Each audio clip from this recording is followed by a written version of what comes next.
Take a sippy, sippy, sip.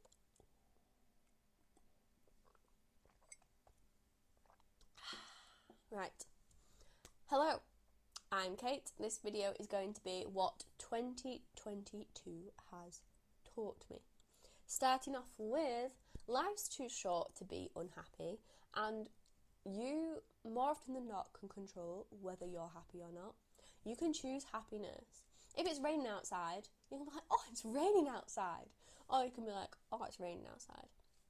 I know that sounds really silly, but you can genuinely choose whether you want to be happy with life or not, because you can actually choose to be happy. It can be a choice. If you practice enough gratitude, you can be happy with life and what you've got. Think of all the people in Africa, they're happy and they don't have very much. And the more you get, why is the more unhappier we become? Why are you so unhappy? Your choice, mate. That's some bit of tough love, actually. Another thing that 2022 has taught me is health comes first. I want my hands in this. Health comes first.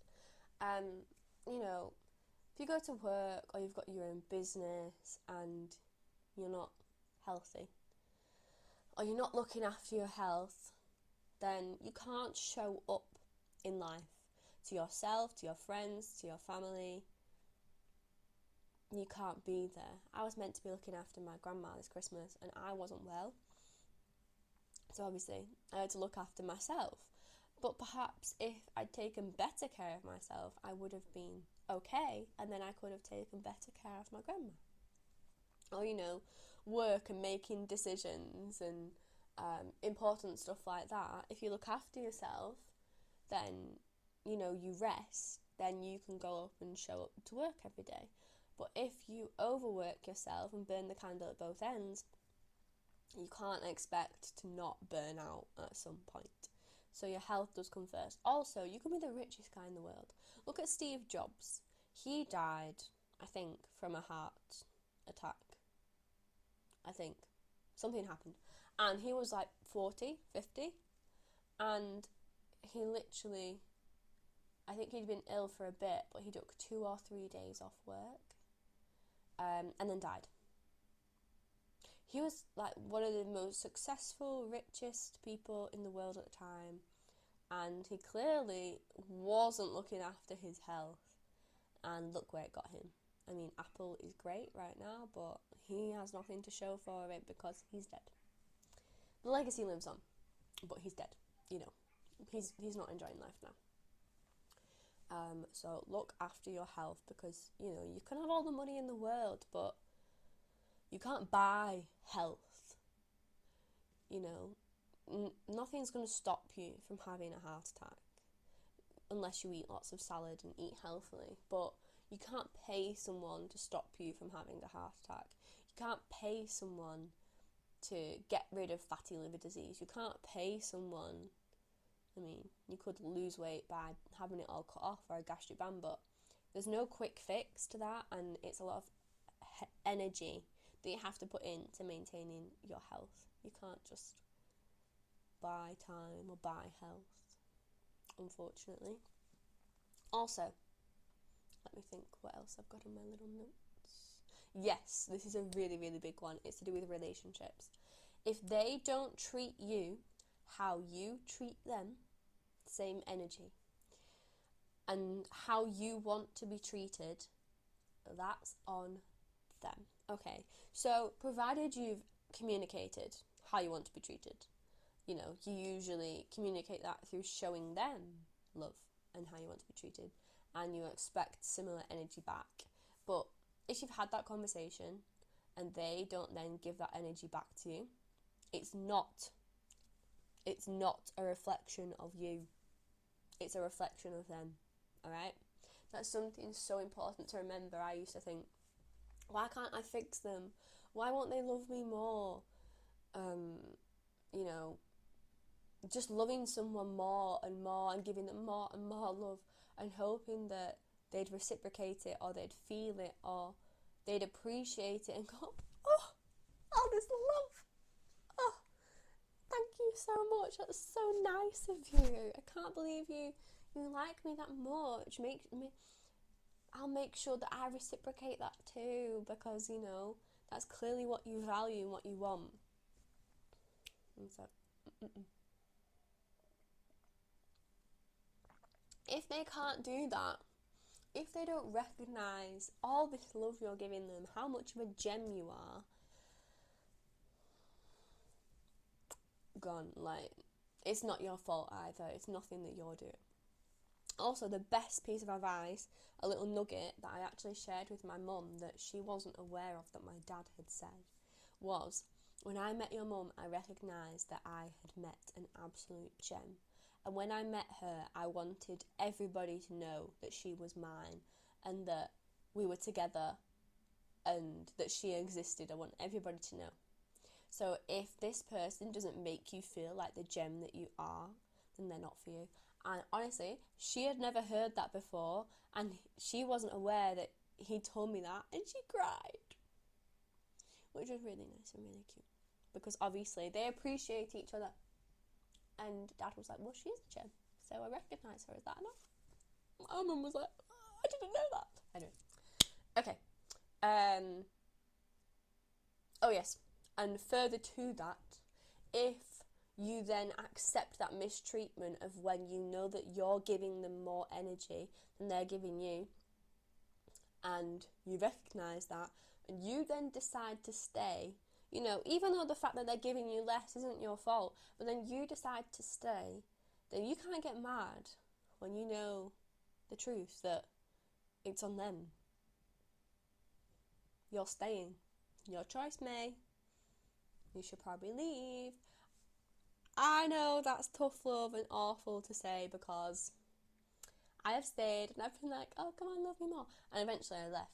But, you can't get mad, because when you know the truth anyways, because it's on them. So, right, moving on. A lot of people aren't healed and subsequently take their insecurities out on you. Sometimes this can be worked out through communication, and if the conversation can't solve the issues and it keeps resurfacing and they keep hurting you and bringing up their insecurities and taking that out on you, snip, cut them off, because I've just been through this and it's so soul destroying to love someone, and they're just taking out all their past hurt and past trauma out on you. And that's why we ask the question on the first date. The first thing we say is, excuse me, but are you willing to heal, or have you healed your past trauma, and are you going to take that out on me? Because I don't want any part of this if you have unhealed trauma that you're going to take out on me, because no thank you. No sir, no sirree, bye-bye. Okay. I have written this down. I'm reading my own notes, but I'm just remembering what I've written. Not everyone is as kind-hearted as you. So being around energy demons who don't meet your energy, or who just want to take all that energy and zap that energy, being around those types of people will leave you exhausted. Just because you want to fix these people, they've not known love like the love that you can give them, and you want to be the light in someone's life and be that amazing person that comes and rescues them. Absolutely great, amazing, you're an angel, you're a saint, but nobody's coming to give you an award and give you that love back. It's just a one-way street into a bottomless pit. It's like giving love to a black hole. It never comes back, it's just gone. And you're like a zombie at the end, because you're like, what have you done with all my love? Where's it gone? And they're like, oh, I don't know, I didn't really appreciate it. Not what you want to do. Don't leave yourself emotionally drained. It's not worth it. So, surround yourself with your tribe. I hate that saying, really, because I've heard it too much. But if you can't find your tribe or be around your tribe, then it's better to be alone. It's safer, and it protects your peace more. So take all this love that you would have given this other person to make them feel loved and fix them, I go and put it on yourself. It's difficult. It's not that easy.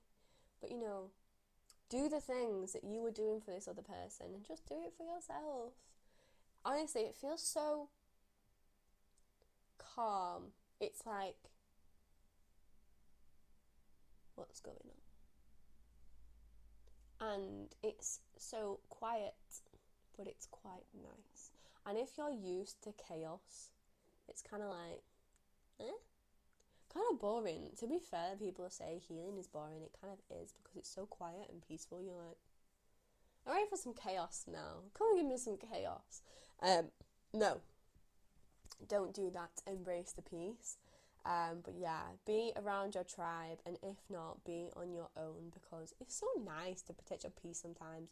I would like have a bath and have a magazine and watch a film that I've watched about 1,000 times, and light some candles and have a lush bath and chill and have nice food, and it's like the best thing ever. And you might have done that for somebody else, like made them nice food, took them out, and they're like, cool. But you do it for yourself, and it's like, oh, it's just like the nicest thing ever, and you feel so selfish, but it's absolutely brilliant. So yeah, it's actually better and safer to be alone and more energizing than depleting your energy for others. So yeah, don't be around energy demons. It's not your fault if someone is taking out their insecurities on you. Your health comes first, and life is too short to be unhappy. I hope you have enjoyed this video. I'm going to be doing a few more. If you don't know who I am Kate, the healthy relationship coach. I have a few different bits on leaving relationships, not putting up with rubbish relationships, getting over them, healing them, and I have a lot of content on TikTok. So if you like, please like, comment, subscribe, and let me know what your greatest lesson of 2022 is, and something that you're not going to put up with in 23. If you have made it to the end of this video, then I thank you. I love you with all my heart, and I thank you millions. Mwah! That's for you.